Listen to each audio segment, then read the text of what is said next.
I wanted to start tonight with a land acknowledgement, if you don't mind. I obviously recognize that since this event is virtual, this particular acknowledgement might not apply to you.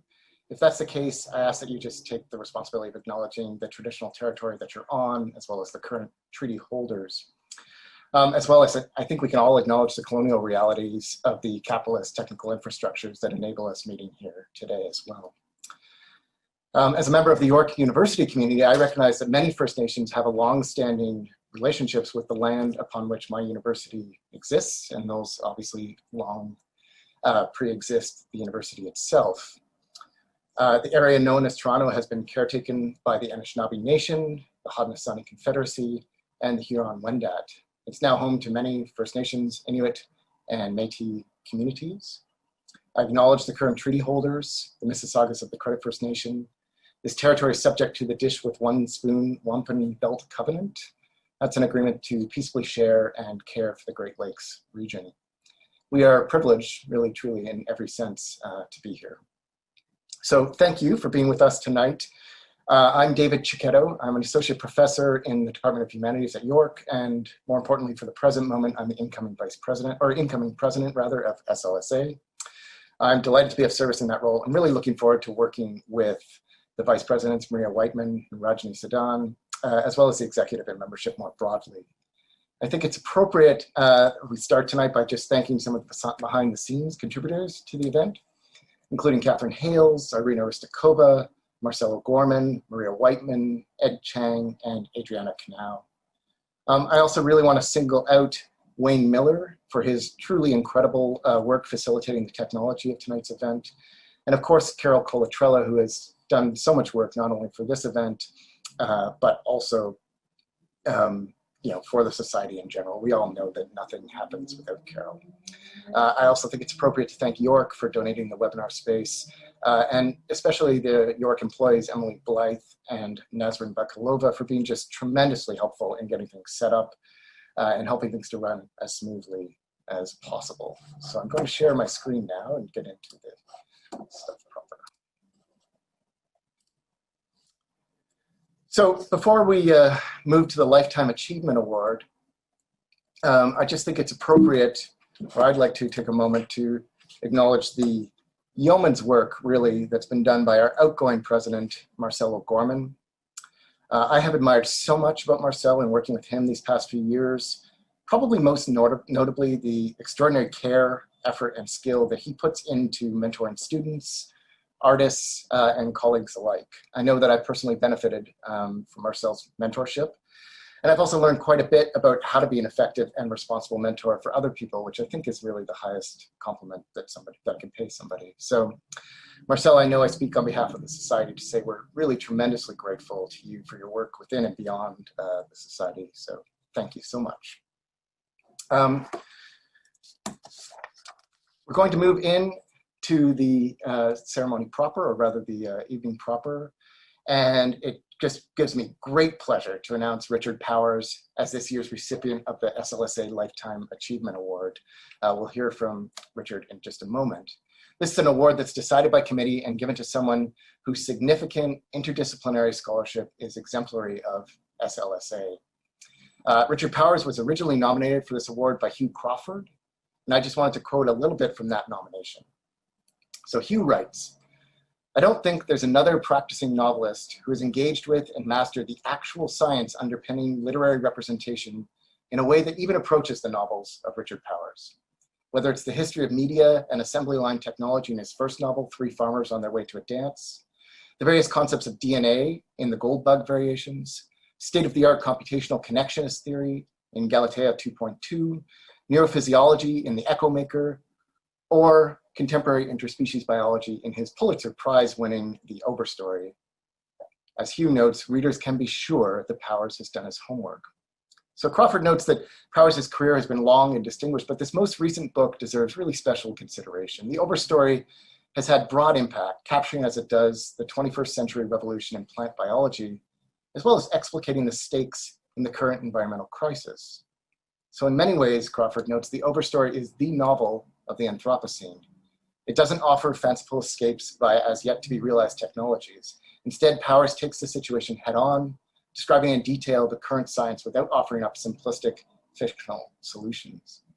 And even better, tells a good story as well. So Crawford writes much more in his nomination, all of which is, of course, glowing and accurate. And he notes in particular the efficacy of teaching powers fiction work alongside scientific texts, which I think many members of our society have done.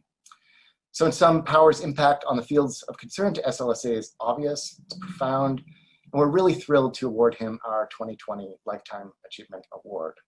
He's generously prepared the following remarks for us. It'll just take me 1 second to cue them up. I'm having a slight technical difficulty. Heartfelt thanks for an award that has a lot of special resonance for me. The original SLS and I are exactly coeval. It was founded in 1985, the year that I wrote my first novel. I had friends, acquaintances, and mentors in that original founding group, and I have many still among this current group of members, 35 years later. I regret not being able to join you live for this meeting. There's some irony in the fact that I'm being given this award in part for writing novels that were among the first to insert microcomputers, the ARPANET, the World Wide Web, VR, and remote telepresence into traditional literary fiction. And here I am 4 decades later living in the mountains of Southern Appalachia without sufficient bandwidth to download a moderate email attachment. But I'm still thrilled to join you in what would have been a very Jetson-like way back in the day. It's impossible to receive a Lifetime Achievement Award without feeling like a lot of fine people are telling you, here's your hat, what's your hurry? A large part of my reptilian brain wants to reply, hey, not so fast. While I'll resist the temptation to give myself a 5-minute eulogy, I will say that at 63, I feel as if I'm just starting to learn how to drive this thing. Back when the proto-SLS and I both began, a good deal of literary fiction still believed in the eternal verities of human nature. And a good deal of scientific practice still represented itself as striving for a God's eye view. The present may not be entirely free from either of these beliefs, but my course as a novelist has been guided by the converse convictions. The vicissitudes of self are in part the manifestations of prevailing science and technology. And science and technology are produced from the messiness of selves. For 2/3 of a century, I've seen these ideas in different quarters go from being alien to being obvious to being problematic all over again in new and interesting ways. And in the turf battles that the invested parties have fought over that time, I've often felt on behalf of both literary fiction and empirical science, a phenomenon well known to clinical psychology that might be called the nobody gets to criticize my mother except me syndrome. I haven't known what to do with that contrarian impulse except to put it in the stories and let the resulting narratives be both gadflies and devil's advocates. This year's conference is focused on AI, a subject that I knew to be pivotal when I began writing about it in the 90s, and which has become central to existence in ways that none of us anticipated when we were first focused on the quaint question of replicating human intelligence.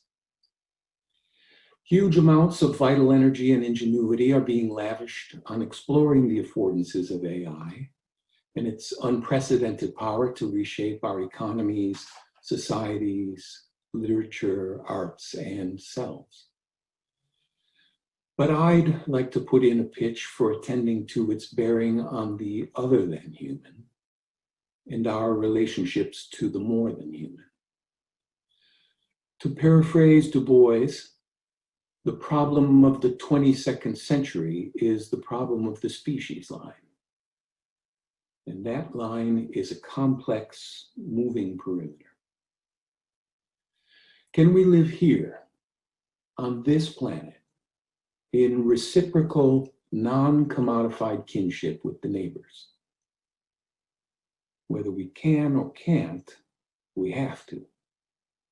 Human exceptionalism denies that fact. The threat of AI is, paradoxically, its massive power to support that denial. The promise of AI is that it could entirely subvert it. I've written about the enduring appeal of millenarian expectation, so I know to be suspicious of this thought. But with concern to the seminal question of the species line, I can't shake the feeling that we don't have a lot of time. Given the compounding leverage of our technologies, the span of one lifetime has never been more consequential. The technologies that determine what we can do have reached potencies that would have been hard to imagine back in 1985 when the SLSA began. The technologies that operate on what we want to do, the consciousness modifying technologies of story, have also changed profoundly, but not beyond recognition. Stories still get their stickiness and power by reducing an endless search space to local chains of choice and consequence. They ask, what would you think?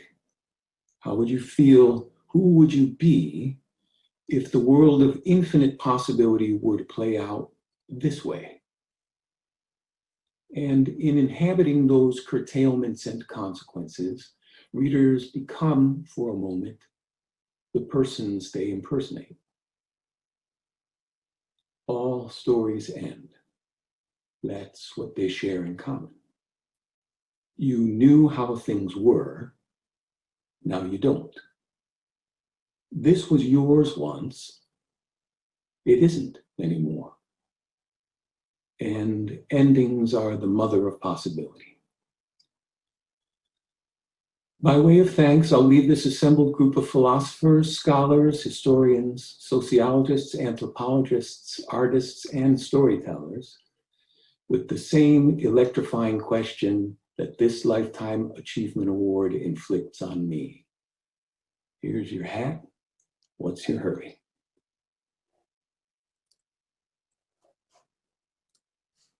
So we're obviously so grateful to Richard Powers for providing that address. We only wish we could celebrate his Lifetime Achievement Award with him.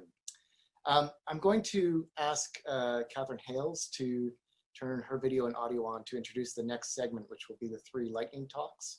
I'll just say to everybody, if you could kindly, if you have any questions, there will be a Q&A period after this portion of the talks. And if you could send any questions to me, David Chichetto, C-E-C-C-H-E-T-T-O, via private message rather than on the group, the large group chat, then I will try to pick through them and see which are best. But I'll give you the screen now, Kate. Thanks. Thank you, David. Well, with that wonderful remarks by David, by Richard Powers, we had much food for thought. And this next segment is going to give us even more food for thought.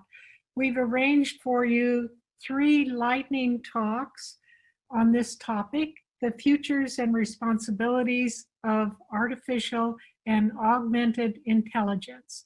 So I'll begin by introducing each of our 3 speakers, and then we'll segue into the 3 video talks. The first will be by Ed Finn, the founding director of the Center for Science and the Imagination at Arizona State University, where he's an associate professor in the School for the Future of Innovation in Society. He's the author of What Algorithms Want, Imagination in the Age of Computers. His talk is entitled, How to Imagine AI, Cultural Frames for Thinking with Machines. Our second talk will be by Jennifer Rhee, an associate professor of new media in the Department of English at Virginia Commonwealth University. She's written about robotics and artificial intelligence in technology, visual and performance art, literature, and film in her book, The Robotic Imaginary, The Human and the Price of Dehumanized Labor. She is currently working on a book on big data and futurity in technology, literature, and art. Her talk is entitled Histories of AI Futures. Our last speaker is Evan Selinger, Professor of Philosophy at Rochester Institute of Technology. Evan is the co-author of Re-Engineering Humanity, selected by The Observer as one of the best books of 2016. He writes for many periodicals and blogs such as The Nation, Salon, and The Guardian. He is currently a member of the Legal, Moral, and Ethical Working Group, which contributes to a DARPA-funded project that uses AI to enhance the autonomy of non-lethal technological systems. His talk is entitled Reject Dual-Use Dogma. So with that, I'll turn it over to David to queue up the 3 talks. Terrific, thanks, Kate. And talks are incoming.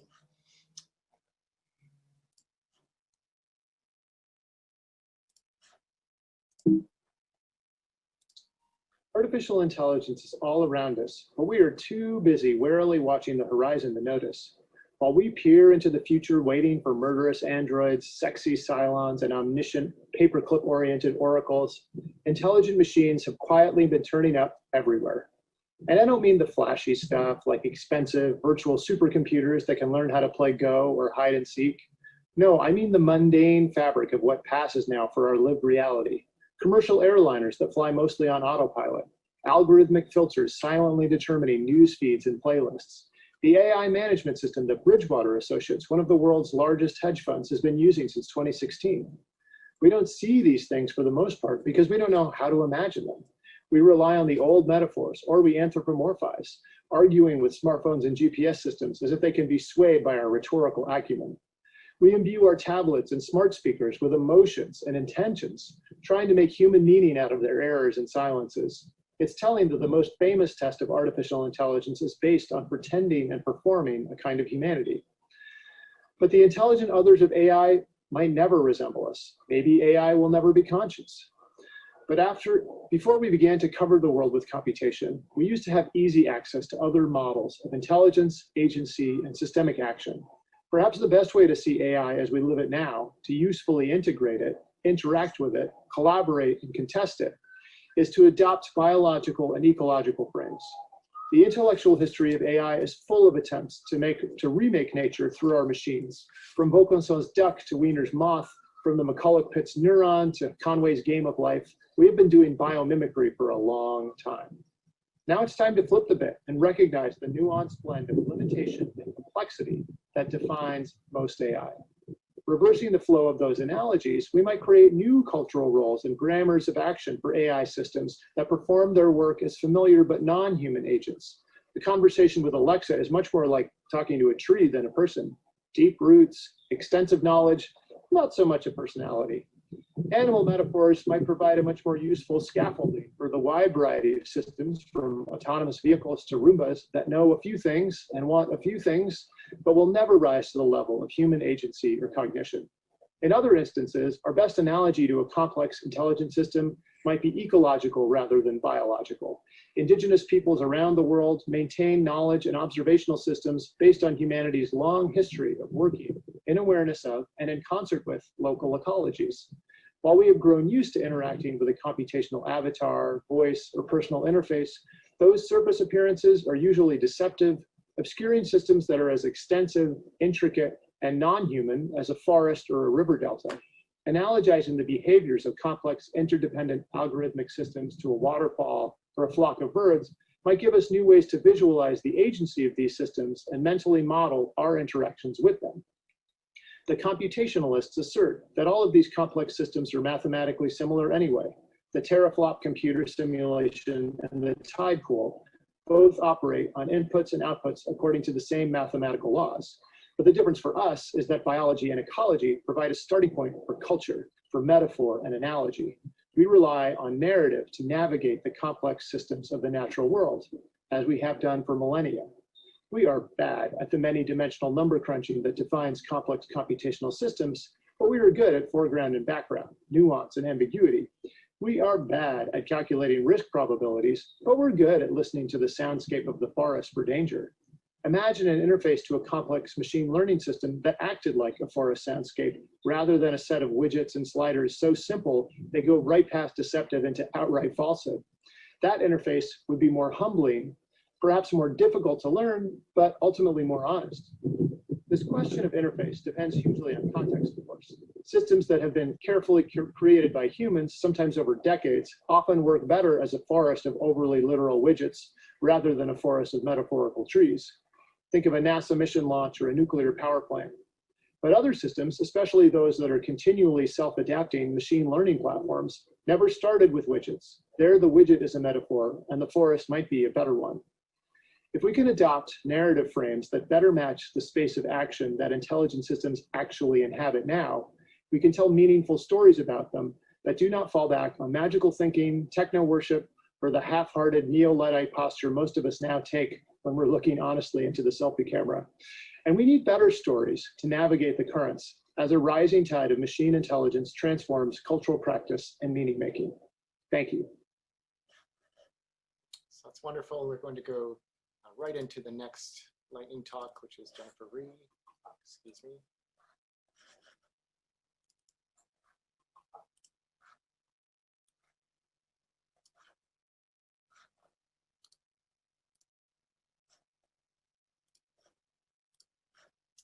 Here's Professor Rhee.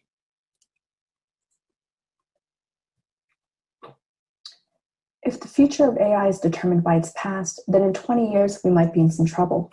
To trouble this troubling future, I offer that AI is not oriented toward the future, but toward the past. For example, AI technologies that claim to predict the future, such as predictive policing systems, don't possess any divine prophetic power to see the future. Instead, as Ruha Benjamin and Wendy Chun compellingly detail, these AI systems develop their predictions from data from the past. These AI systems replicate the past, including historic racial inequalities that are reflected in this past data. If predictive AI has a power, it's not the power to augur the future, but rather the power to reify a specific version of the past as the certain future. When David contacted me about this panel, he invited me to address or push against the question, where do you think AI will be in 20 years and what might be done now to shape it responsibly?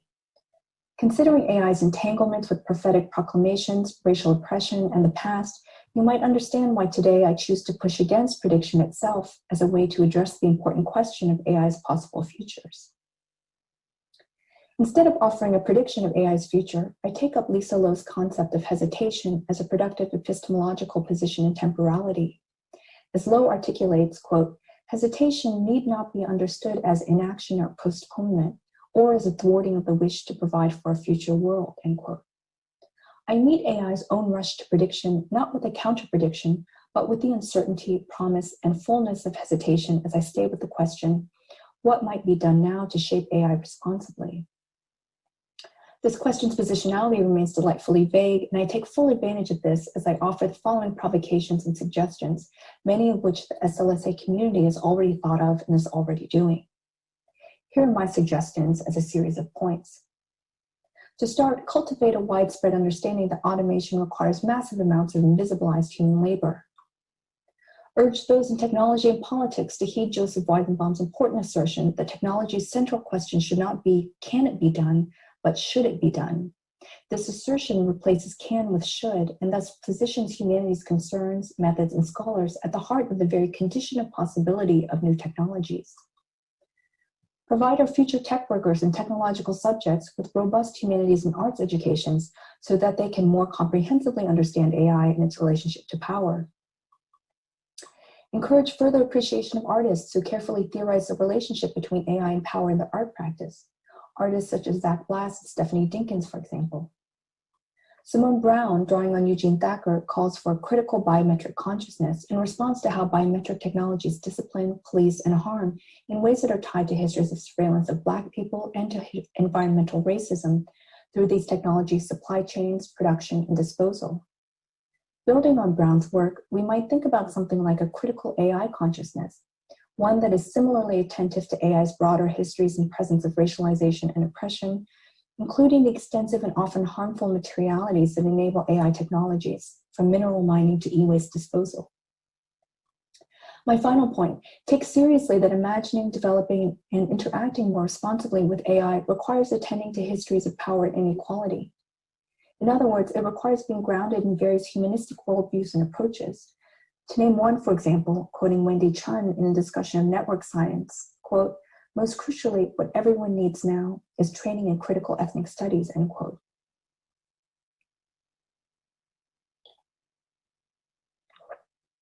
To conclude, I'm going to move from hesitation to what Donna Haraway calls speculative fabulation, while still hedging the question of prediction.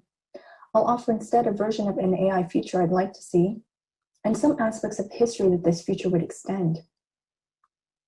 In this future, AI doesn't rush into any and every perceived problem as if it alone is the solution. Here we have Meredith Broussard to thank for the term techno-chauvinism. In this future, AI is comprised of humanists and artists, as well as engineers and computer scientists. This future takes seriously the ways that AI reproduces certain historical realities, ideologies, and inequalities, and asks what other histories can inform different AI futures. In this future, the history of AI that gets replicated in and as the future includes Google employees' successful collective protest against the company's collaboration with the DoD and Project Maven in 2018, as well as the over 1,400 mathematicians who recently signed a letter highlighting predictive policing's racist outcomes and calling on their discipline to stop working on predictive policing algorithms. My history of AI would include notable scientists like Abeba Birhane and Joy Buolamwini, who are currently placing analyses of power and race at the center of their work on AI. This is some of the history of AI that I'd like to see shape its future. In short, if the future of AI is determined by its history, as is the nature of prediction, humanists, artists, tech workers, and scientists alike can insist on the question, which one, which history, and which possible futures? Thank you. Wonderful. And we have one more lightning talk before we get to the live Q&A with the panelists. Somebody has pointed out to me also that you can't send questions just to me. So obviously you can send them to all panelists and I will do my best to sort through them. Certainly the other panelists are also welcome to pick what is most interesting to them. So here's the final lightning talk.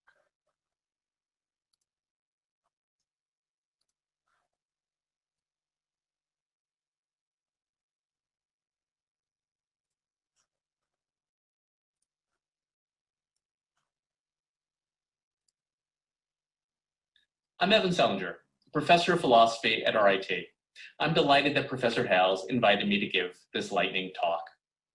I was asked to discuss the promises and perils of augmented and artificial intelligence. Having just enough time to make one point, here it is: reject dual-use dogma. Dual-use dogma is a widespread conviction that revolves around two assumptions. Assumption number one, technologies are value-free instruments, devices, and systems that can be used in good and bad ways. Assumption number two, technology policy should be calibrated to maximize the benefits that come from good uses of a technology while minimizing the harms that bad ones create. Much of the standard work in AI ethics is based on these assumptions. Encourage innovation so society can benefit from good uses of deep learning and machine learning, but constrain advances with principles and values that promote trustworthy products and services. This way, technical progress can truly be progressive. Now, don't get me wrong. These can be valid assumptions. Standard governance tools can make a dent in problems like unfairness, accountability gaps, and insufficient transparency.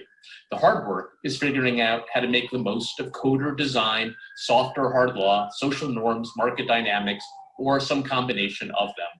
Unfortunately, though, some problems run too deep.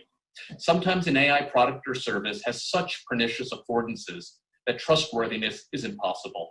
Solutions that sound reasonable on paper aren't worth pursuing because when they're implemented in the real world, they're going to come up way too short. There's an alternative to striving for improvement and reform. Frank Pasquale characterizes this agenda as the second wave of algorithmic accountability. Second wave proponents ask a difficult question. Should specific uses of a technology be banned or maybe even the technology itself. For quite a while, Woodrow Hartzog and I have been taking the second wave approach to facial recognition technology. We believe it should be banned. We believe policy can't be created that fosters good uses of it while sufficiently deterring bad ones. This position might sound extreme, but we're not alone in arguing facial recognition technology should be abolished. Others agree the distinctive affordances make it a perfect tool for oppression.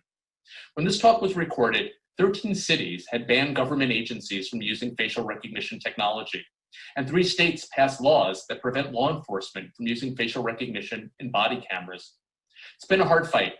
Skeptics keep saying it's impossible to cancel a technology that's widely used, and yet privacy and civil liberties advocates, especially the ACLU, keep prevailing. In fact, lawmakers recently proposed national legislation. If the Facial Recognition and Biometric Technology Moratorium Act of 2020 becomes law, federal agencies across the US won't be able to use facial recognition technology. Now, public opinion is shifting swiftly and strongly. In large part, this is because the Black Lives Matter protests created momentum. What's so bad about algorithms translating faces into data and automating data flows in the service of trying to identify who people are and, in the related case of facial characterization, inferring things about them, their attentiveness, emotional experiences, dispositions, and future behavior? After all, proponents list all kinds of benefits: deterring and solving crime, speeding folks through long lines and inefficient shopping, personalizing education and advertising, and so much more. Here's the thing. Facial recognition technology systems can perform many functions, but they're all designed to achieve one single goal. Through automation, they aim to reduce the transaction cost, the time, the effort, and the money required to obtain potentially useful information from faces. In recent years, a perfect storm of factors have significantly diminished the transaction costs associated with plug-and-play facial recognition systems. Advances in AI, widespread video and photo surveillance, lowered costs for storing big data sets in the cloud, and cheap access to sophisticated data analytics. Why can these eroded transaction costs fundamentally transform society? Historically, transaction costs, not legal constraints, have been the primary barrier for protecting deeply personal information associated with faces. Transaction costs protect this information from powerful people, powerful agencies, and powerful institutions, as well as a host of criminal actors. Since our faces come with us wherever we go, since our faces are easy to scan and analyze from a distance, even during a pandemic when we're wearing masks, since the perceived value of multifunctional facial data is exceptionally high, powerful entities want it. Government agencies, big tech companies, employers, schools, they all want to expand their power by capitalizing on it. Errors, racial and gender biases, overreach, and fundamental democratic values be damned. When the endless appetite for acquiring and weaponizing facial data is bolstered by the subtle and seductive mechanisms of surveillance creep, government mechanisms, even ones guided by trustworthy AI principles and values, are too weak to effectively prevent routine abuse, discrimination, and disparate impacts. In the future, say 50 years from now, when historians are busy writing about the impact that debates over AI had for influencing the course of the 21st century, I hope they'll see the current debate over facial recognition technology as an inflection point for an enduring second wave crusade, a watershed for consciousness raising against dual-use dogma. Thank you very much.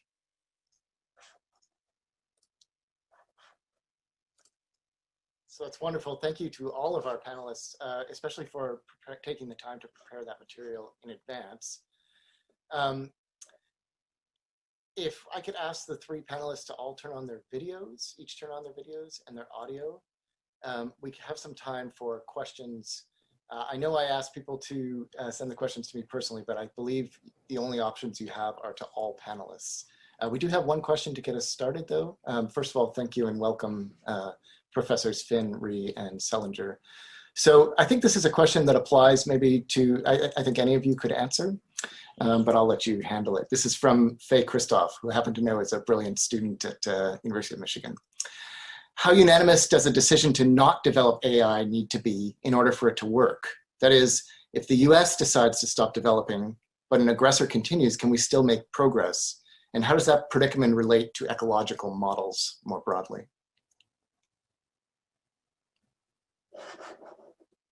I'll just take a very quick response to that. Yeah, this is always, I mean, this is a problem with globalization. So I don't think the answer is to look at it causally and say, hey, if the US does one thing and some other country, China, any other country does something else, does it mean taking a certain type of a stance is irrelevant? In the end, I think this ultimately has to become a question of values. And so if there is to be some democratic legitimacy and there are opportunities to have different cultures doing this in a different way, I think that's just sort of the values-based argument we have to make and sort of see how that shakes out.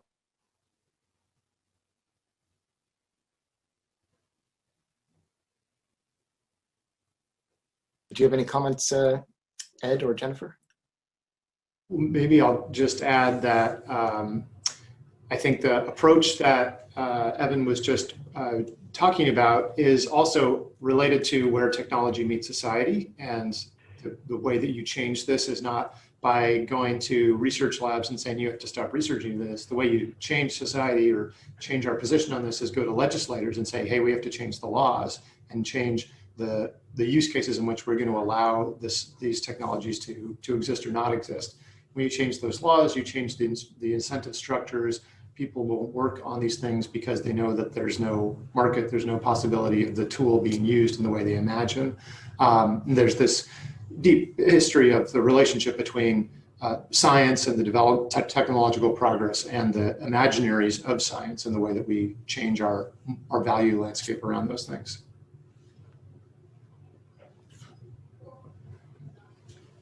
Do you have anything further to add, Jennifer? Yeah, I think I would just add that, I appreciate both Ed and Evan's responses, and maybe unanimity is not quite the vector on which these things exactly turn.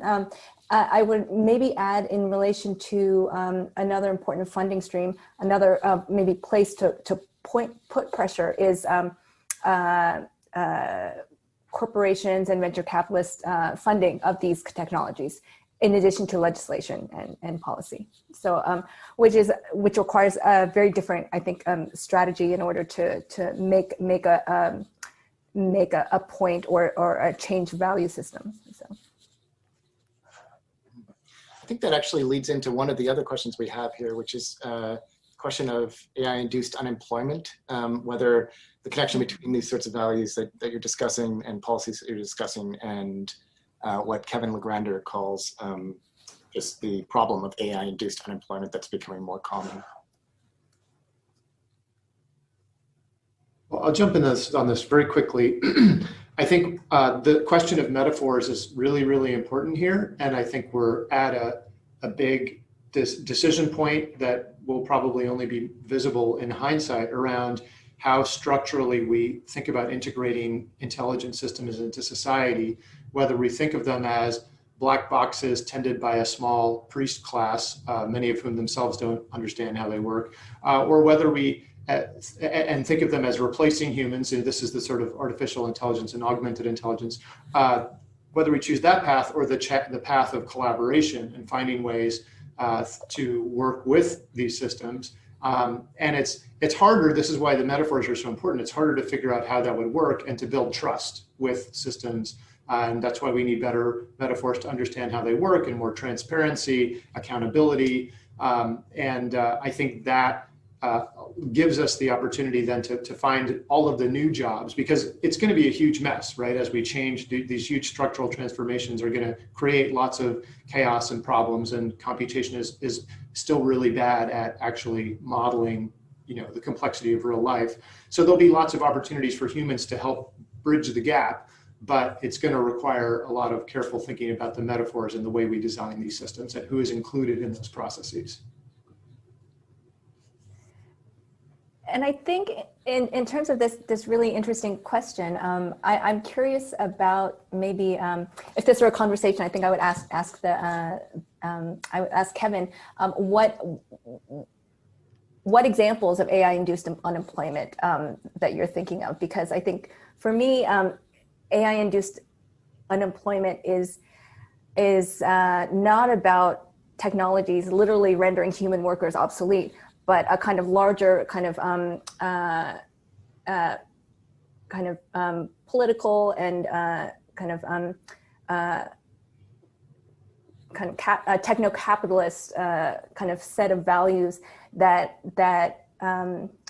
actually requires a lot of human labor to sustain itself, but a lot of that labor is then kind of vastly undervalued and undercompensated and invisibilized. So for me, it's not that it's doing away with, it's not that it's displacing human workers. It's actually kind of devaluing human workers. My only quick 2 cents here, I agree with all of that, is I think a big thing to worry about is the way in which people will take advantage of economic predictions, right? There's going to be all kinds of economic predictions, but there are people who are going to benefit from economic predictions that sound like there's a determinism, that these things are a fait accompli. The more that you can capitalize in that, the easier it is to have people give in and give up early. So I think that's a certain causal mechanism we need to be especially sensitive to. Great, thank you so much. I guess one other question we have here, we have time for maybe 1 or 2 more. I might be preempting the question a little bit, but Ed mentioned the role of metaphors, and Bruce Clark asks, how does the distinction between life and non-life factor into these issues? And yeah, so maybe there's a tie to metaphors, or maybe not. I'll take a quick shot at this. I think that when it comes to AI, we get very distracted by the question of whether something is alive or not alive, and I think that that's not very useful boundary in this context, because most of these, and it would be more helpful to again think about these questions of metaphor. And I borrow that term, grammars of action, from Alexander Galloway. What can these systems do? What should they do, as Jennifer brought up before? And how do we think about that in terms of structures of power, of collaboration, of agency? And one of the reasons that this life non-life boundary is so problematic is that we're always looking for ourselves, right? We're always looking for a mirror to gaze into the human, and that leads us to a lot of misconceptions when we're looking at a computer screen or talking to a computer voice. I guess and this goes back, I think, to pretty much Ed's talk. But my quick response to this is, instead of thinking about this metaphysically, I want to think about this in terms of political economy. And as I think Ed pointed out earlier, a lot of companies are incentivized to want to anthropomorphize non-life in a way that will create maximum trust, but trust in a way that's not necessarily aligned with the public good, that might be aligned with commercial interests. So I'm always wanting to pay attention to the ways in which these devices are configured to get us to lower our guard, to become more vulnerable without recognizing it, to capitalize on our cognitive biases, and so on. I think for me, what's interesting is following up on Evan's point. Again, the specificity of if it's a distinction between life and non-life, who and what is included in life, and who and what is being kind of constructed as outside of life, right? And I think for me, my investments have very much to do with the human, particularly in the ways that that these conversations in relation to AI are very much racialized. So I think the question of life, the question of these constructions of life and humanness through these technologies are, especially when it comes to establishing trust, right? That often means an explicitly kind of, it speaks to a very specific kind of set of kind of identity markers around race and class and often gender, and all of these things that have everything to do with power dynamics and power relations. So. Super interesting. I think we have time for one more question, and there's a really good one here from Rita Rayleigh, who thanks you all and says, I wonder how important the domain of AI research is to the panelists. Would the questions of ethics and politics differ if we were talking about large language models rather than facial recognition and predictive policing, for example?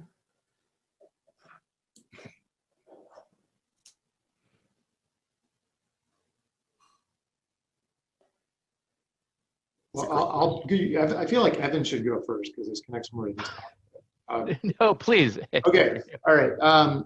I think that so many of the same issues are evident in language as well. It's just that that we don't see them in that way. But if you think about the politics of dialects and the uneven distribution of the future of natural language processing, and how it starts with English, but not just everybody's English, Western European and American English, and then it gradually moves out into other parts of the world, is sort of a beautiful demonstration of the surveillance state nature of computation, that you have to collect enough samples of people speaking in Scottish English before you can solve the problem of that great YouTube video of the Scottish people trapped in the elevator that doesn't understand their accent. That's a whimsical example, but you can imagine many much more serious cases where, as we're now transitioning to a total reliance on some of these interfaces, people are really excluded from access to services, from vital information, because language is also politics. Language and geography is power. And so I think that this notion of linguistic and language domains, and even something as silly as spell check, the words we are allowed to that are being sort of slowly smoothed out, roughed out of the edges, all of those weird Shakespearean turns of phrase that are gradually getting, there's just a little more friction if you have to correct that thing every time you type it, so they're slowly fading out of language. These are all examples of how I think these same issues apply in language as well. I knew if I let Ed go first, it would make things very easy for me. So my one sentence tack onto that, because that was so brilliant, I think that's a very good justification for making the point that if we use the design principle that we find in the literatures on under-inclusion, nothing about us without us, I think that makes a good case that more cultural linguists need to be included in the design process of these systems. Did you have anything to add, Jenny? Yeah, I'm thinking about this. It's such a fascinating question. I think I don't know that the questions of ethics and politics. I think they might be differently inflected, but as my colleagues just elaborated, I think that the fundamental questions themselves remain. I think the thing that I think might be different is how these different systems are put to use, right? Are we talking about state regulation, state control, policing, right? And the different material stakes that emerge from that versus questions of, for example, as was mentioned, essential questions of access and inclusion, right? I think the stakes are no less high, but they're differently inflected in these different applications of these systems. So. That's wonderful. I think we're out of time. I really genuinely want to thank you all for not only for preparing in advance the videos, which I know is a fair bit of work, but also this is a really challenging setting to answer questions. But I think you've given us just so much to think about, and all, of course, very eloquently. So thanks so much. Really appreciate you. If you don't mind turning off your videos. So you can Thank you. All.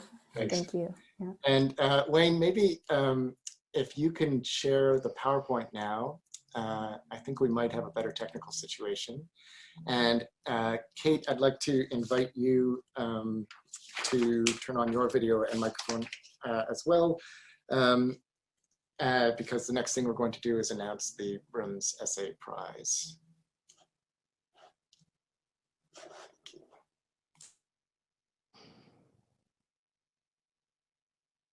Sorry, you're muted, Kate, excuse me. It's my enormous pleasure to announce the winner of the 2020 Bruns Essay Prize. I fund this prize each year, and it's named in honor of my parents.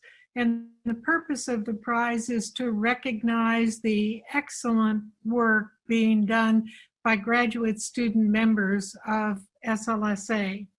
This year's winner is Ranjot Singh Dawali, and his essay is entitled On Addressability, or even What is Computing?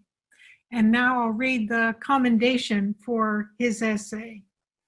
In his essay, Ranjot Dawali opens a new and promising era for critical exploration by arguing that all computation requires, as a prerequisite, the ability to address data. He charts the shift from having an address in a physical sense to being addressable, that is, to be able to be found and become functional within a system. The essence of addressability, he writes, is the creation of a relation between a symbolic marker and a physical location, activities that apply as much to urban planning as to computation. Address, as he points out, is both a noun and a verb, and he invokes both in his analysis, drawing parallels between the historical work of assigning addresses to urban spaces and the development of addressable space within a computational medium. By focusing on addressability, he constructs a framework in which all three modes of computation can operate: analog, digital, and quantum, although he observes what counts as address in these three modes is different. This essay takes an activity that often is taken for granted within computer circles, that of assigning addresses to data, and brilliantly demonstrates how it connects to the ideology of the biopolitical state, to deep ontological questions of what constitutes computation, and to the contested politics of contemporary urban development. It represents precisely the kind of open-ended and richly productive inquiry that SLSA promotes for graduate student members, as well as for professionals and independent scholars. Congratulations to Ranjot. Thank you so much, Kate. That's terrific. Turn off your video now, if you like, and mute your microphone. I was so thrilled to see that Ranjot Singh Dhaliwal won this award. This is also, I neglected to mention, I was thrilled because I know he's been so active the last couple of years, especially in the community. I neglected to mention, I apologize, Kate was actually the adjudicator this year too, which is not, it's the first time I believe that that's the case. So we're really grateful to her as well. So I think we're going to, Wayne, if you could move to the next slide. We have another contribution from two panelists. I'm going to actually invite Irina Aristarkhova to introduce the next segment of our event. Professor Aristarkhova is a professor at the Stamp School of Art and Design and the Digital Studies Institute, University of Michigan, Ann Arbor. She's author of really the brilliant book, Hospitality of the Matrix, Philosophy, Biomedicine, and Culture, as well as Arrested Welcome, Hospitality in Contemporary Art. Irina's going to briefly talk about next year's conference and then introduce Stephanie Dinkins and Srimoyee Mitra. And then we will play a pre-recorded discussion by them, and then we'll have time for a question and answer after that. And you're welcome to submit questions to the panelists via the chat, which I will moderate. So Irina, if you don't mind turning on your video and your microphone, I'll pass it over to you. Hello, everyone. Can you hear me, David? Yes, wonderfully. Great, thank you. Very happy to be here in this form. I'm still hopeful that we will be able to welcome SLSA next year here to Ann Arbor, and it will be confirmed by the end of this year. Today, I'm happy as well to introduce this wonderful conversation between Stephanie Dinkins and Srimoyee Mitra. Stephanie Dinkins is a leading transmedia artist who creates platforms for dialogue about artificial intelligence to confront questions of bias in AI, consciousness, data sovereignty, and social equity. She is particularly driven to work with communities of color to co-create more inclusive, fair, and ethical artificially intelligent ecosystems. Dinkins is a 2019 Creative Capital grantee, as well as Data and Society Research Institute Fellow, among many other accolades and accomplishments. Personally, I'm very excited about the recent idea that Stephanie Dinkins been developing on Afro-Nowism, that she defines as a willful practice that imagines the world as one needs it to be to support successful engagement in the here and now. Srimoyee Mitra, my colleague at the University of Michigan, is director of the STEMS Gallery at the Penny W. Stamps School of Art and Design. She's an award-winning curator and editor of Border Cultures. Strongly recommend to look at that wonderful collection. Her research interests lie at the intersection of exhibition making and participation, migration, globalization, and the colonial aesthetics. Thank you, and I hope to see you next year in Ann Arbor. Thanks, Irina. Hello, everyone. My name is Shrimoyee Mitra, and I'm the director of Stamps Gallery, part of the Penny W. Stamps School of Art and Design. And I'm here today with artist Stephanie Dinkins, who has been a forerunner in investigating artificial intelligence as they intersect race, caste, gender, aging, and our future histories. Her work is known to embody a sense of urgency to make visible how the opaque algorithms and systemic bias within these emerging technologies further marginalize low-income and communities of color, while also exploring the possibilities of empathy within these systems. Welcome, Stephanie. I'm honored. Thank you, Srimoyee. It's great to be here. I'm honored to be speaking with Stephanie today, and I'd like to thank the SLSA Organizing Committee and Professor Irina Aristarkhova from the Penny W. Stamps School of Art and Design for inviting us to participate in SLSA's special event that is organized around the promises and perils of AI. I hope that our conversation will offer a glimpse of the nature of works that will be part of Stephanie's solo exhibition that will open at Stamps Gallery in Ann Arbor, Michigan in August 2021 and run through the middle of October. So we have a short time, so I'm going to get right into it. Stephanie, you've written a lot and spoken a lot about as the society becomes more reliant on artificial intelligence, many voices are being left out in the creation of these systems, which then make significant decisions on the way we live, work, remember. The algorithms are built on the data that inform them, and they become unseen arbiters of the networks that administer the private lives and civil relations in the present and future. So from the beginning, your work has been deeply invested in ensuring that communities of color, people with disabilities, LGBTQIA communities participate in developing these technologies. Sort of in their, in their creation. So can you speak specifically about Project Al-Khwarizmi, which is named after the Persian mathematician Muhammad ibn Musa al-Khwarizmi, who invented algebra, who introduced the concept of algebra to the West. I understand this was a workshop. So please tell us how this workshop, how it works, and what led you in developing it.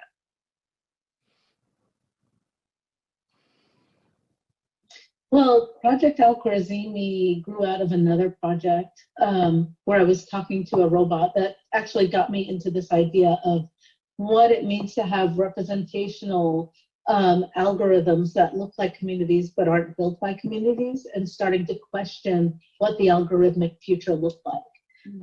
And I was lucky enough to get the support both of Recess Gallery and A Blade of Grass to run Project Al-Khwarizmi as a set of workshops that talk to communities of color about what is coming towards us in terms of the algorithmic future. And so what we did really was make an installation that looks very much like a pop-up store. I was interested in welcoming people who are not necessarily used to going into galleries into the space, and I was wondering, how do you do that?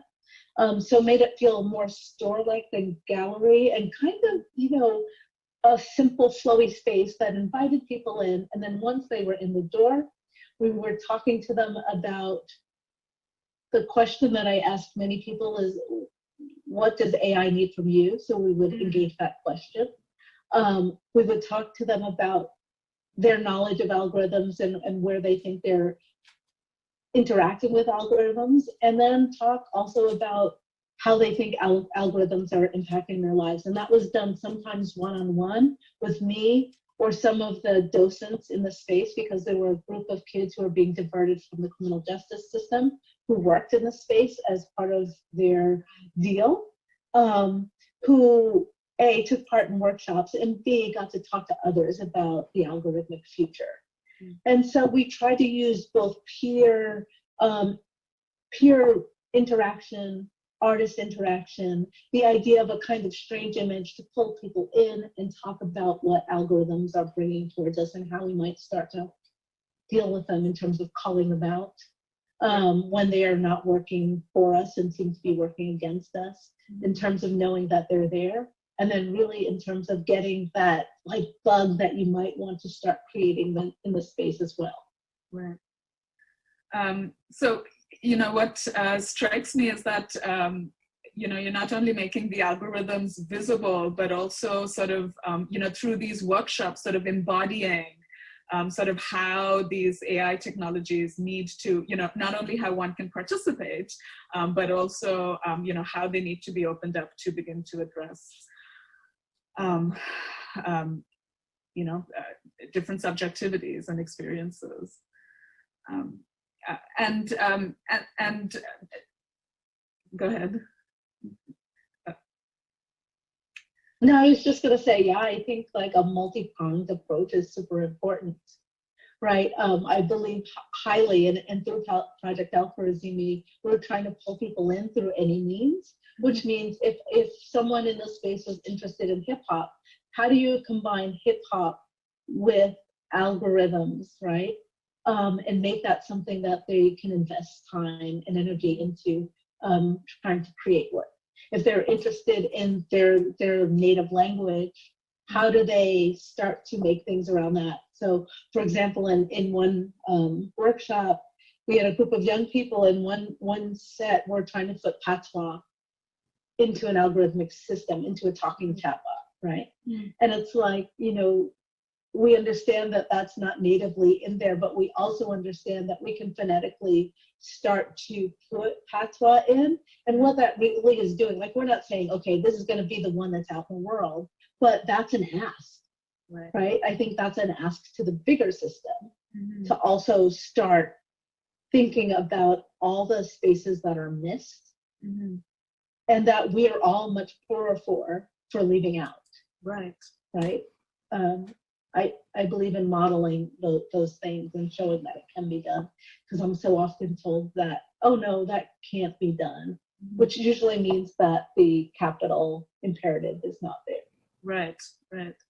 And that becomes, you know, really powerfully evident in sort of the iconic work of yours, or the series of videos, Conversations with Bina 48, where, you know, you're having a conversation with a robot, a Black woman robot at that. And so, you know, what kinds of, you know, what is the memory that's built into the robot, or, you know, its data set perhaps does not match, you know, the memories or the collective memories of Black communities, you know, at least perhaps in the United States.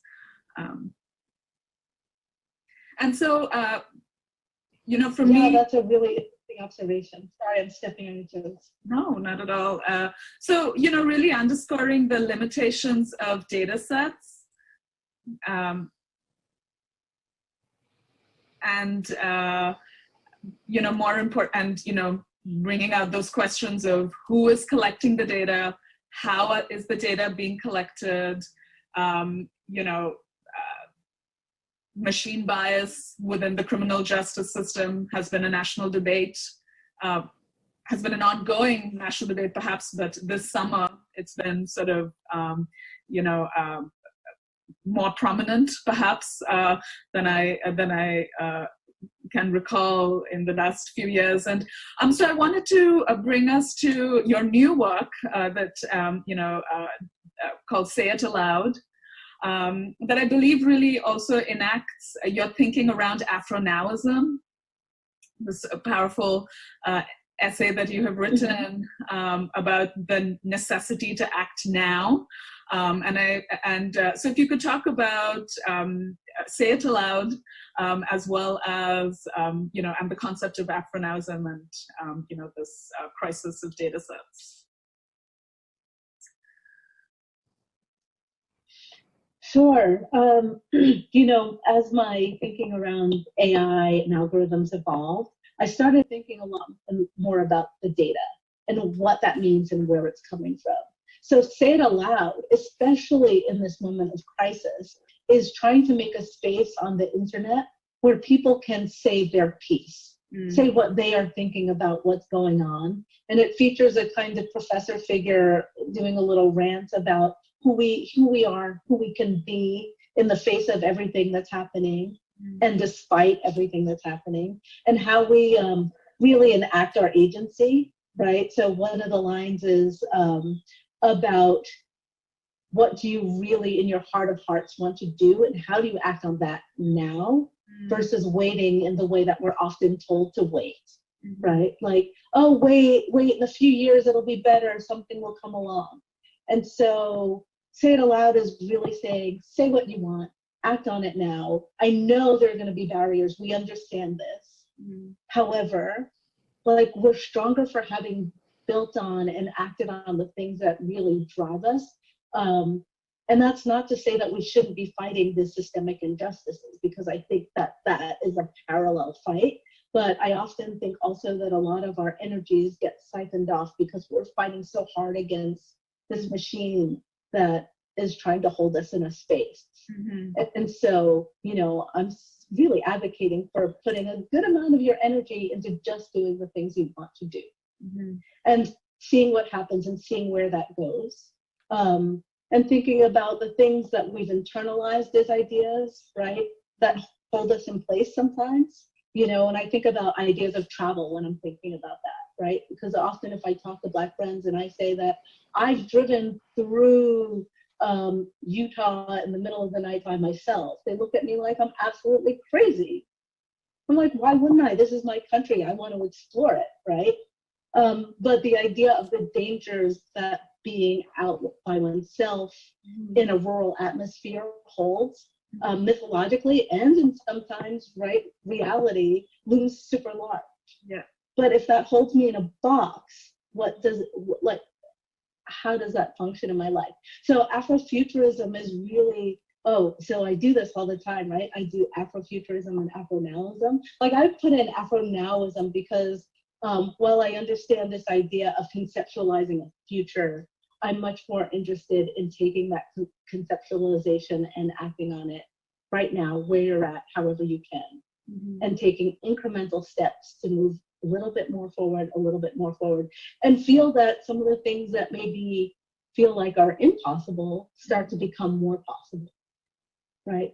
And doing that with people is even better, right? Like, I run a series of workshops or gatherings called AI Assembly, and I'm always trying to figure these things out because they're kind of potent.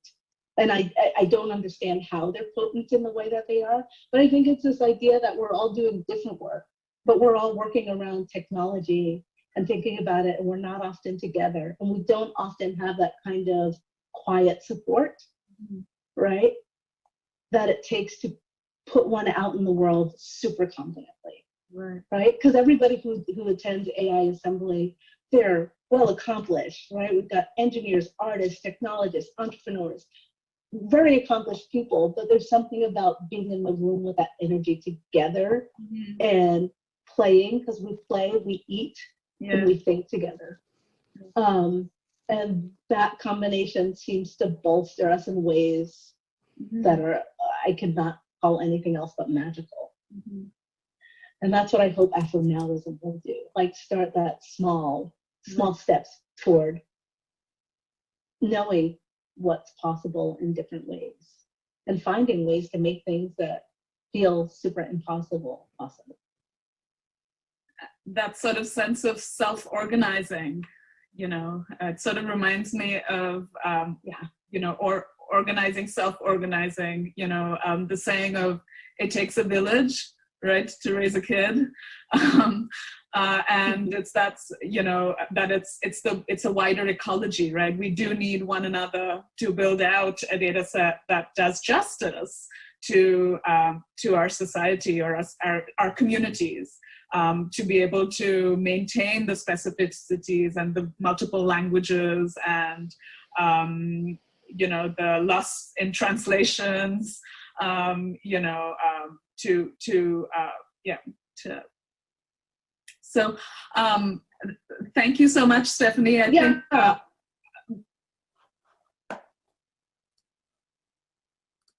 so thank you so much, Stephanie and Srimoyee.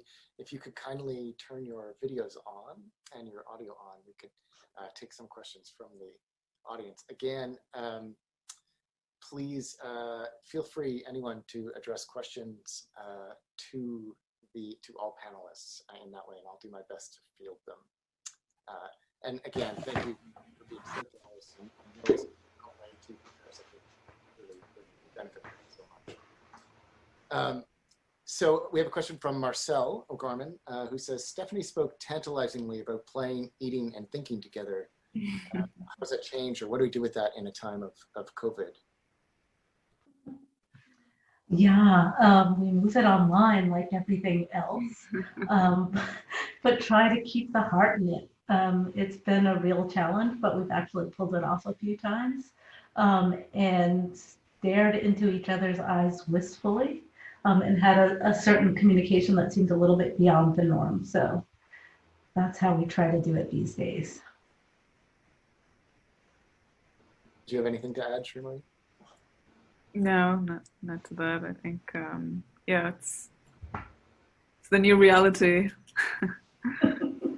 I have a question, if I can interject, since I'm, you know, such a fan of both of your works in different ways. But I'm just curious, to what extent do you think the sort of systemic racism that you're finding in AI and in data sets more generally, to what extent is that continuous or discontinuous with the systems of racial inequality and oppression that pre-existed? So is there something new in AI, or is it an intensification? Those sorts of things. Sure. Srimoyee, do you have anything to? I'll let you go first, and then I can add. Okay, cool. I think it's a continuation, right? But then an embeddedness, right? These things that we kind of carry along, especially if we're not kind of investigating what we're putting into our systems as data.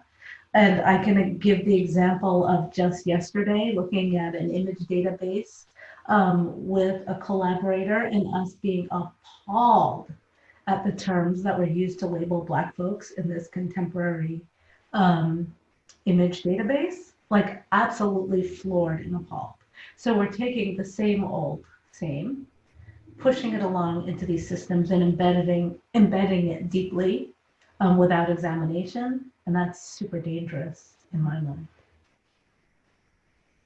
Yeah, I would just add that I think it's the continuation of, you know, the past, the systemic biases is what is feeding into the structures of AI. And I think what's really powerful in Stephanie's work is the sort of methodology of asking the question, but why, you know, and really using that as a methodology in the work to open it up. That begins to, where it begins to unravel. The assumptions begin to unravel. Yeah, but why is so important and potent? I love my 2-year-old questions. Yeah. That sort of leads into, I guess, I can combine question from Dennis Summers and also from Faye. So Dennis is asking, does AI offer new possibilities to work against those prejudices then? And Faye is asking, I think, for you to elaborate a little bit on the techniques or practices you find helpful in teaching others that they have agency over collective futures and discomforts that come with that. You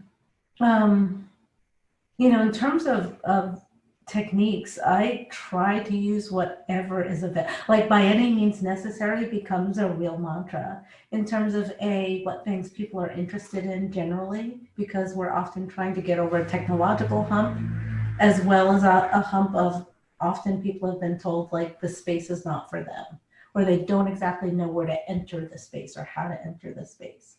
And so if I can combine something like, and I'm so sad to say this, like hip hop or patois, right, with an idea of a talking chatbot so that someone is culturally invested in it in some way. And not that that's the way that the technology is going, but just that I want an investment from communities to see that thing.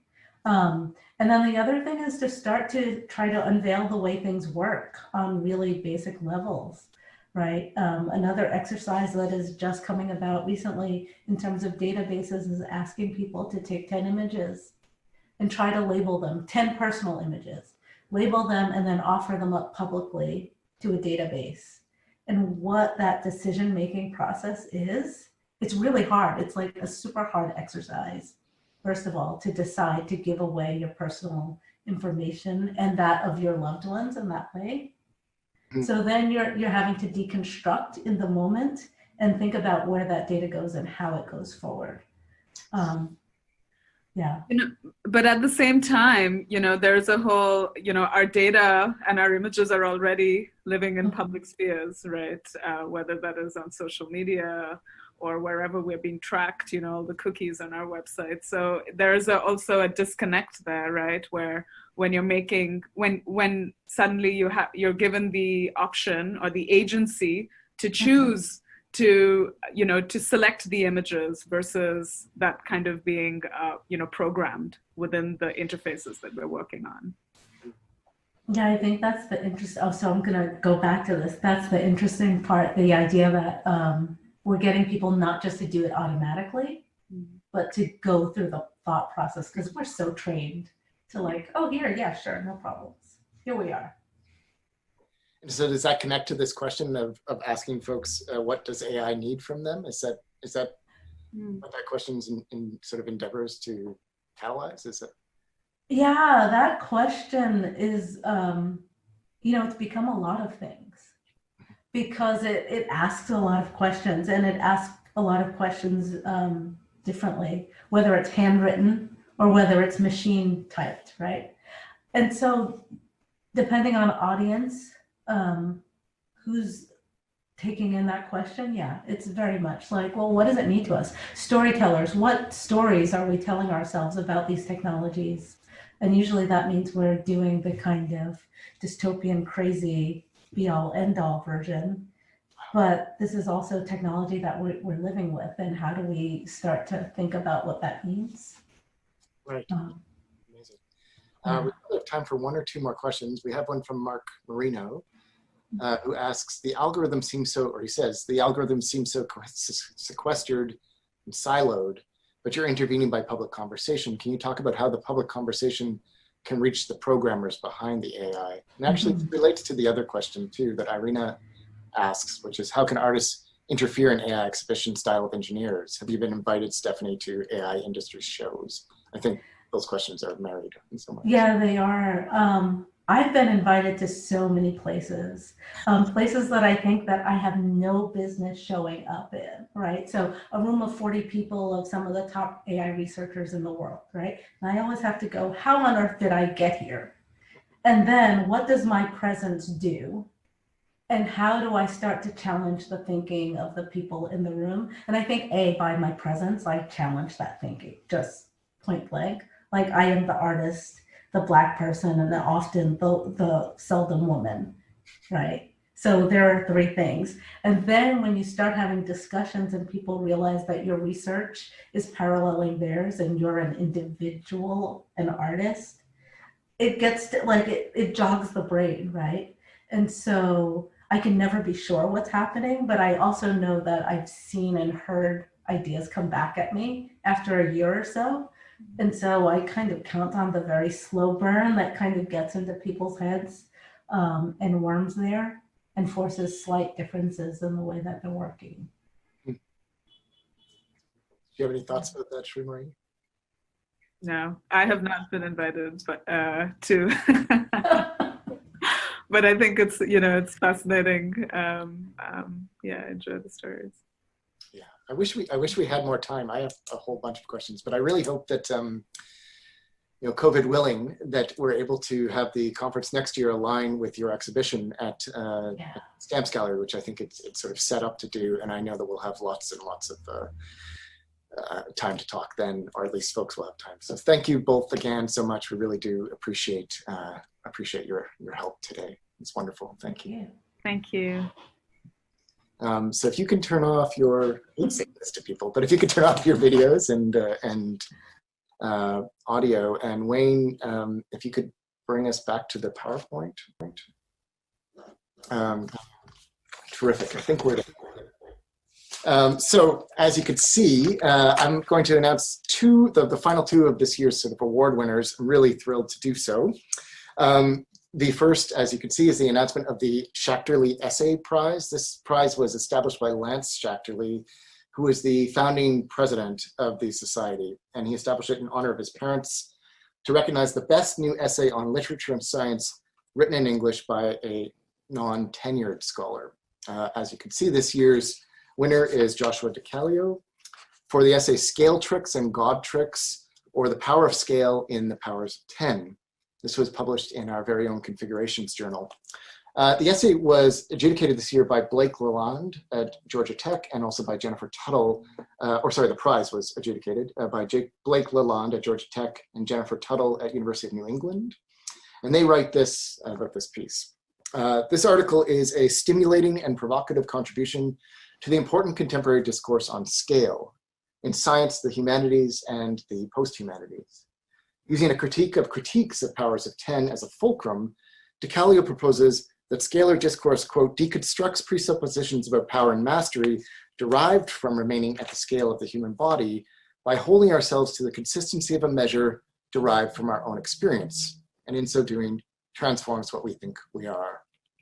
They further comment that it's a rigorous and meaningful intervention in the critical conversation, one that's especially welcome at this urgent moment of the Anthropocene. So really warmest congratulations to Joseph DiCalio, for a tremendous achievement.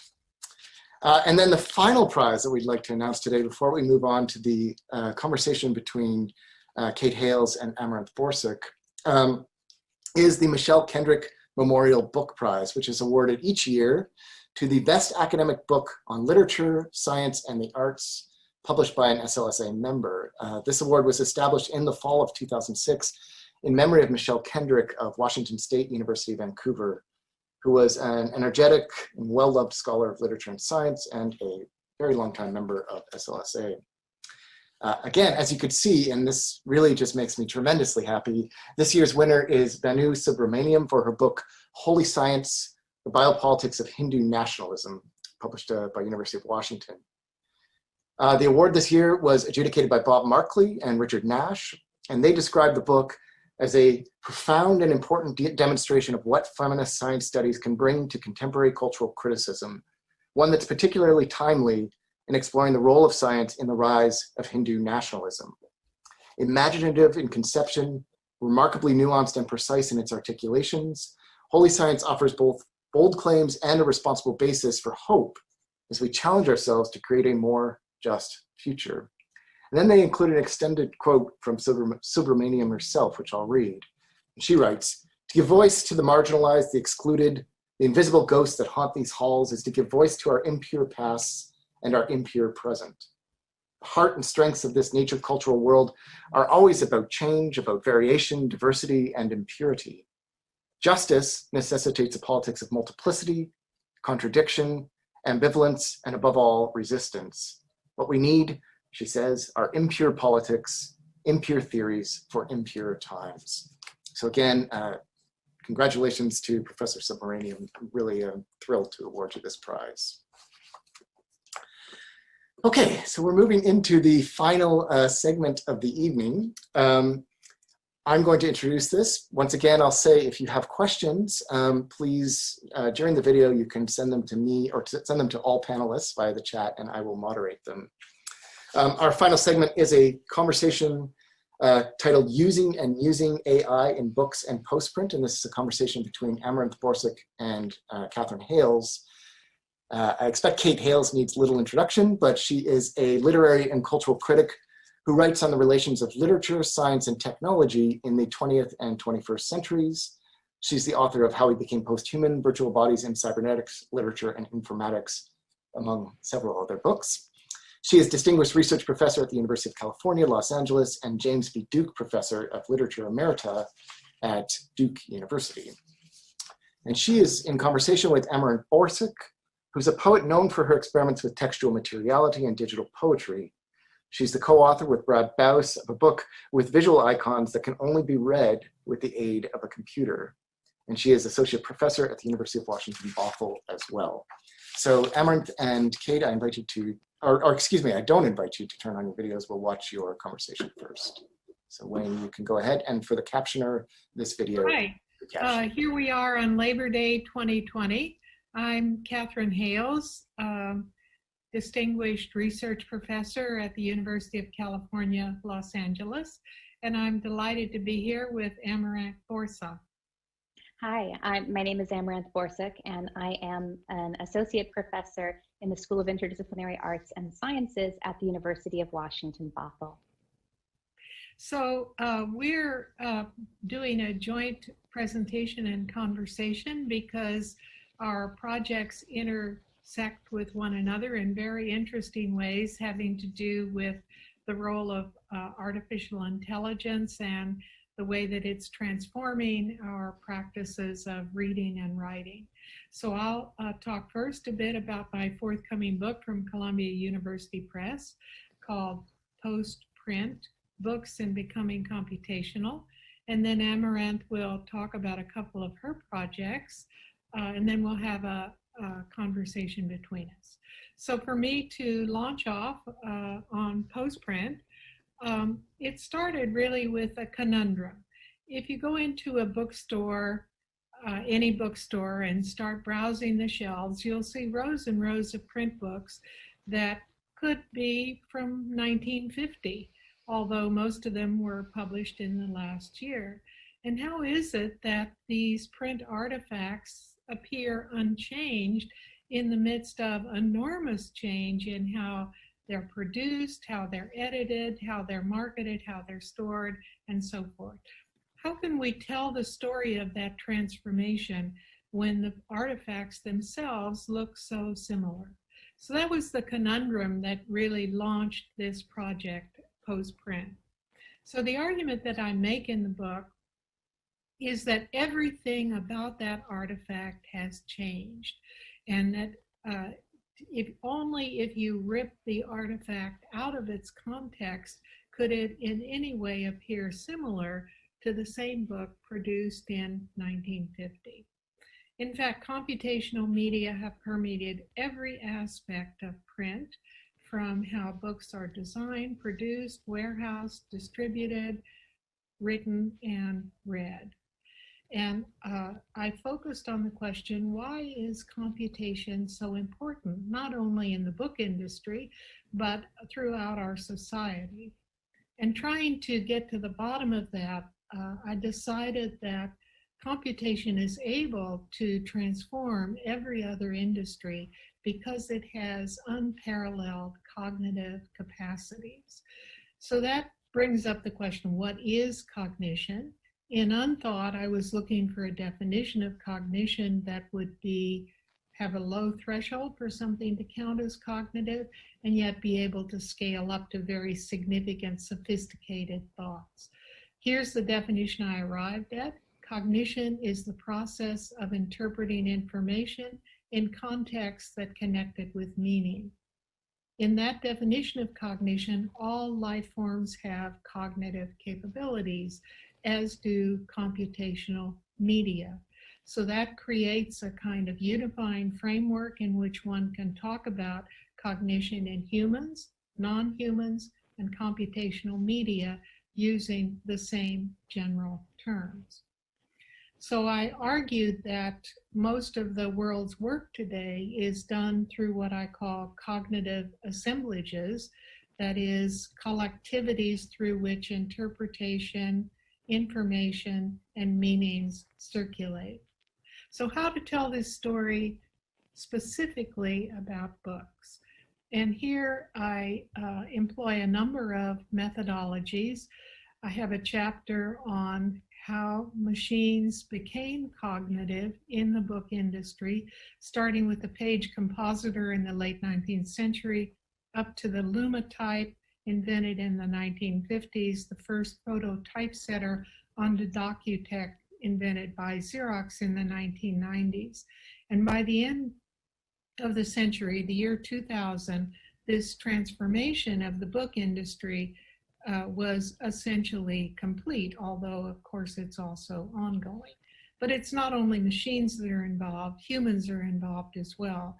So another chapter consists of interviews of press directors, staff at 5 university presses, in addition to scholars associated with their presses, to try to get a fix on how traditional thinking about producing books has been changed by computational media. But of course, books are not only produced, they're also read, and they have representations in meaningful content. So another chapter focuses on the silent history, post-print production, if there ever was one, and the word exchange, to contemporary novels.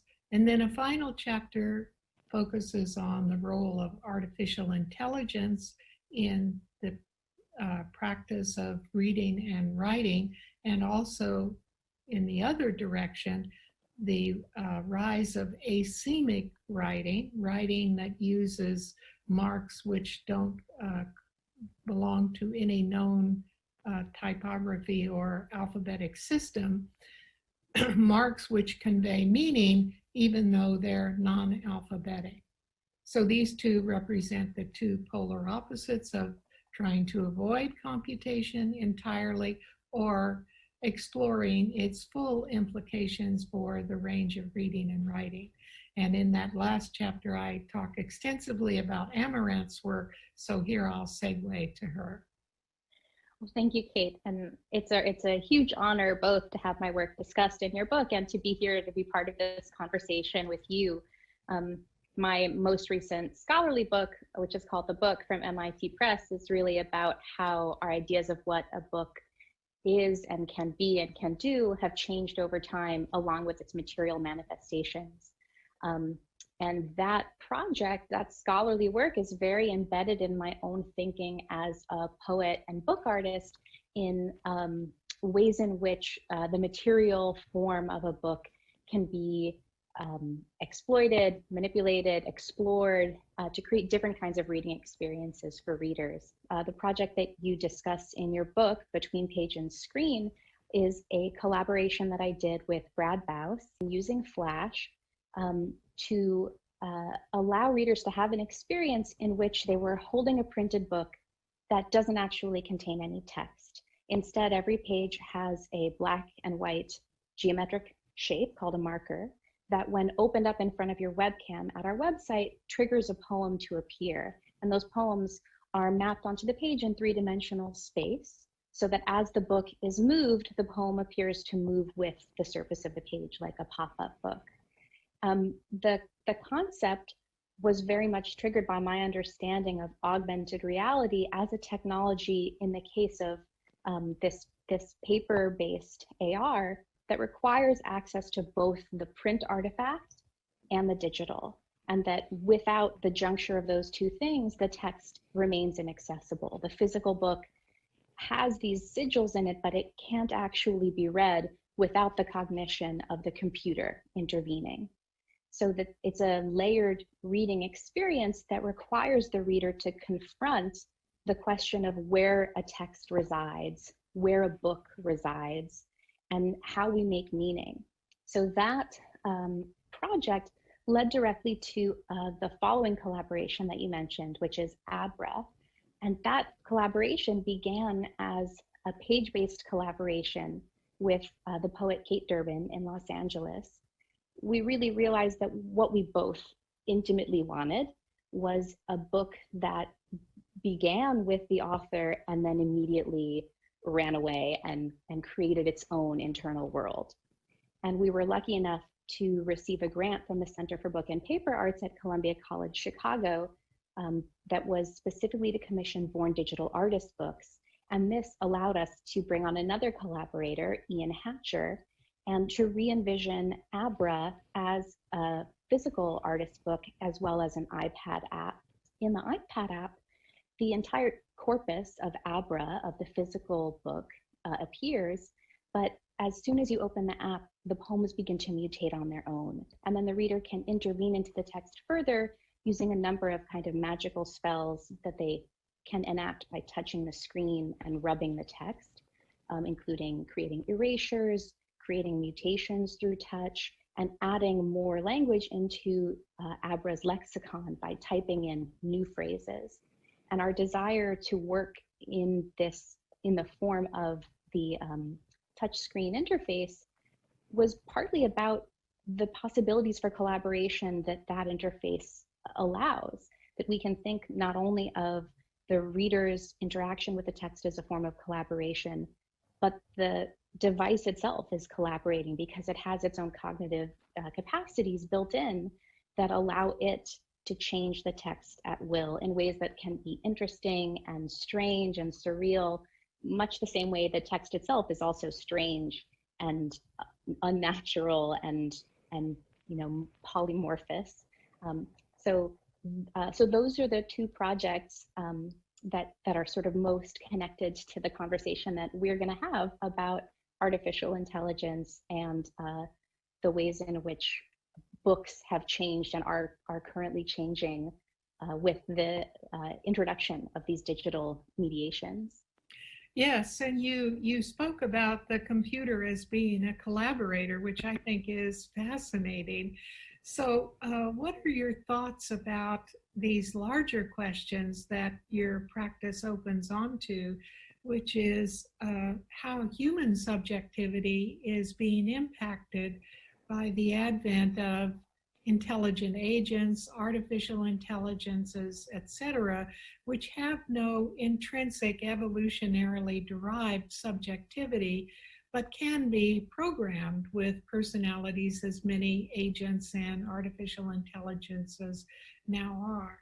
So what do you think about how all that is influencing human subjectivity? It's a very challenging question, and I'd love to hear more what you have to say on that subject. But I do think that it's a fraught moment, and definitely a politically fraught moment where it does raise larger questions about who is creating the code for these artificially intelligent structures. Are they being ethically constructed? There have been instances in which it's clear that bots can devolve into the sort of lowest common denominator, spewing racist, homophobic, misogynistic epithets. And a lot of that has to do with how we are training and how we are programming these technologies. So there are definitely deep political implications. My purview is more in the artistic side of things, and I do think that in the hands of artists, those questions can be addressed in ways that are interesting, engaging, and potentially make them accessible to an audience in a different way, allowing them to engage with the aesthetics as well as the politics, and think about the potentials of artificial intelligence and of computational structures for generating writing. So it does seem to me that it's scarcely an original observation to say that the evolution of the human species is now deeply bound up with the evolution of the computational media. And the two are intertwined. Each also has its own dimensions. Devices increasingly are programmed in such a way that they can evolve on their own without direct intervention from their creators. And of course, biological evolution continues as well. But I think this opens on to huge questions, policy questions, which you alluded to about who's creating these algorithms, who controls the algorithms, what role ethics play in the creation of these algorithms, and so on and so forth. And many critics are trying to approach those questions now and open them for further scrutiny.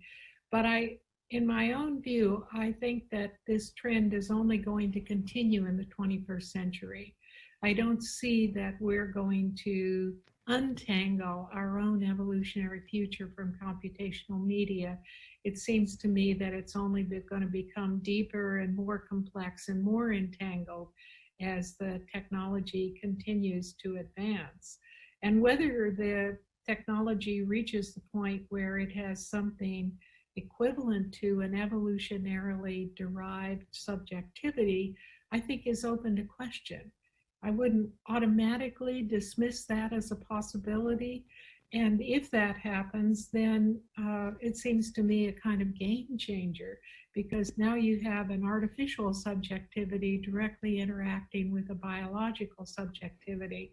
And that would raise all kinds of fascinating and complex questions. And I'll just note, sort of as a footnote here, you mentioned that between page and screen is programmed in Flash. And I'm sure you're painfully aware that Flash will cease to be supported by the end of 2020. So this suggests the ways in which artistic creation is dependent on these very large corporate forces. Artists like you can use the software, but the software itself is commercially developed, and you're not at all in control of how that's supported or not supported in the case of Flash. So that's another whole interesting aspect of the reliance of artists like you on computational media. Well, I think we're coming to the end of our time for our conversation. It's been a wonderful exchange, and thank you very much for this opportunity to engage with you in your work. And I hope that some of this might be useful to our listeners at our event. The pleasure is all mine. Thank you so much for including me, and I look forward to the conversation that follows.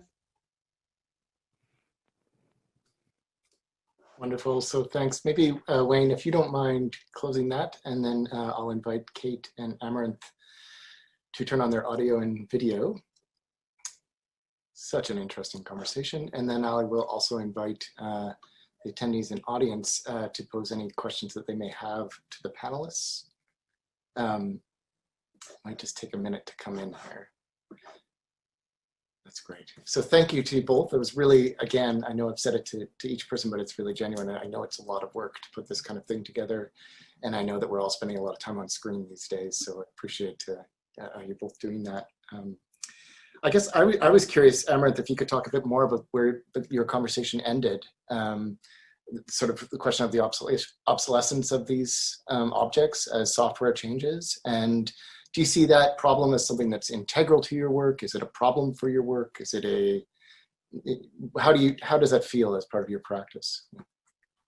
I do think it has to be integral to the work of anyone who does not write bespoke software or create bespoke hardware. If you're going to use existing technologies, that in some way the work has to be integrating and interrogating those technologies.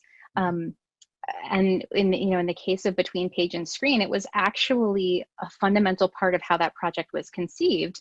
The project is about where the text lies, and it was written with the knowledge that the physical book was going to be the much more archival version, and that the software and the web-based technology that allows you to actually read the text would be the thing to die first. And that aspect of it was something that I think I had a very, I don't know, utopian or youthfully naive perspective on when I started the project. And I used to talk about it as almost like a performance project that would only exist in documentation. And it's only because of the scholarly interest of, people like Kate Hales and other important thinkers who've actually taken up the project and its questions that have made me realize that there are significant drawbacks to a work that then is inaccessible in the future when those conversations are continuing to happen, but the work on which they're based is no longer available. And it's certainly led to a rethinking on Brad's and my part about how to continue to make a version of this project available to those who want to continue having that conversation. You know, in some ways I thought the conversation would no longer even be interesting to people by this point, and I'm grateful that it still is. So obviously want to support it in whatever way we can. Yeah. Kate, do you have anything to add? Maybe I know you've been looking at this literature for as long as anyone, and I'm just curious how that question compares to other folks that you've looked at, how they approach it. I'd just mention here the work of the Electronic Literature Organization, which is fully engaged with this problem and problematic, and has done fantastic work archiving both the equipment, the software, and the machines to run it, but also extensively documenting works that can no longer really run on our present software and platforms. So there is a whole aspect here of literary endeavor saving the history of electronic literature. And Dini Gregar at Washington State at Vancouver has done a fantastic job leading the way along with Stuart Malthrop in preserving this material. That's great. So Ed Finn compliments you on the wonderful conversation, and he says he would love to hear your thoughts, both of your thoughts, on new cognitive assemblages as we rely on algorithms to filter and shape our textual horizons. Sci-fi used to be obsessed with the automatically generated précis, presumably as a way to get out of reading the whole book. With text simplifying apps like Hemingway and text generation systems like GPT-3 or narrative science, is that where we're headed?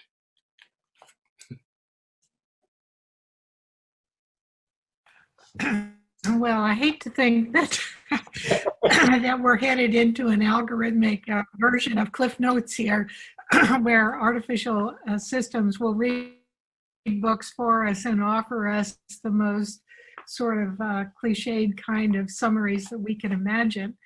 But I think what I realized in interviewing scholars on these questions is that there is a fundamental shift in how scholars are beginning to conceptualize their careers.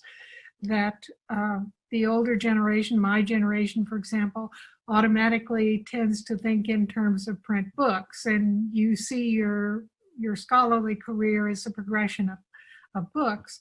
But another model is emerging in which the standard is not a print book at all, but a website, and hopefully a growing kind of website that can be appropriated by others, modified, extended, and so forth.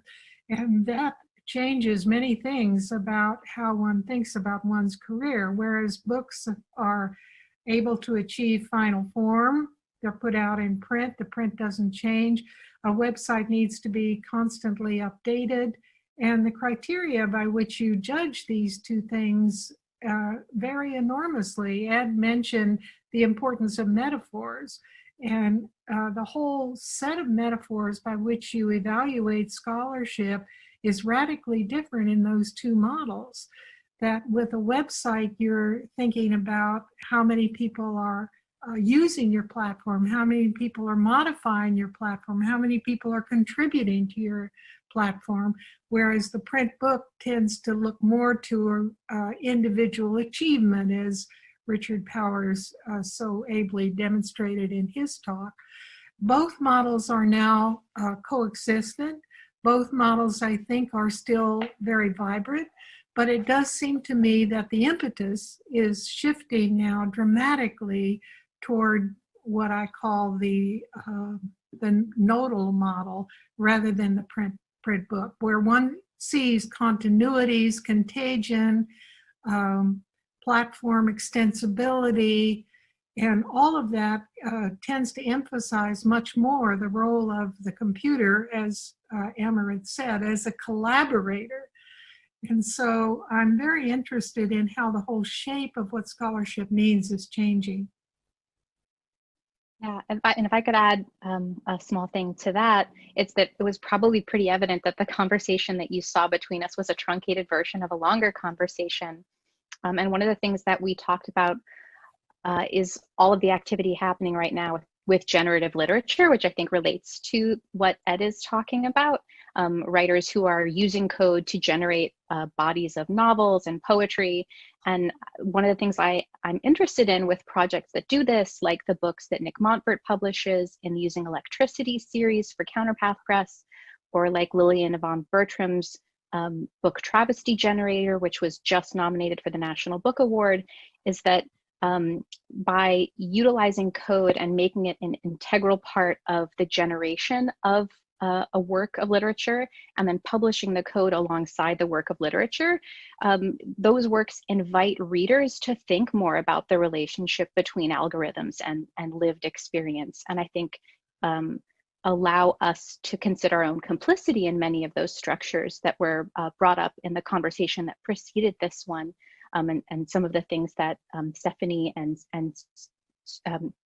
Srimoyee were talking about, artists can draw our attention to those structures by forcing us to reckon with the layering of the computational and the literary works that they're generating.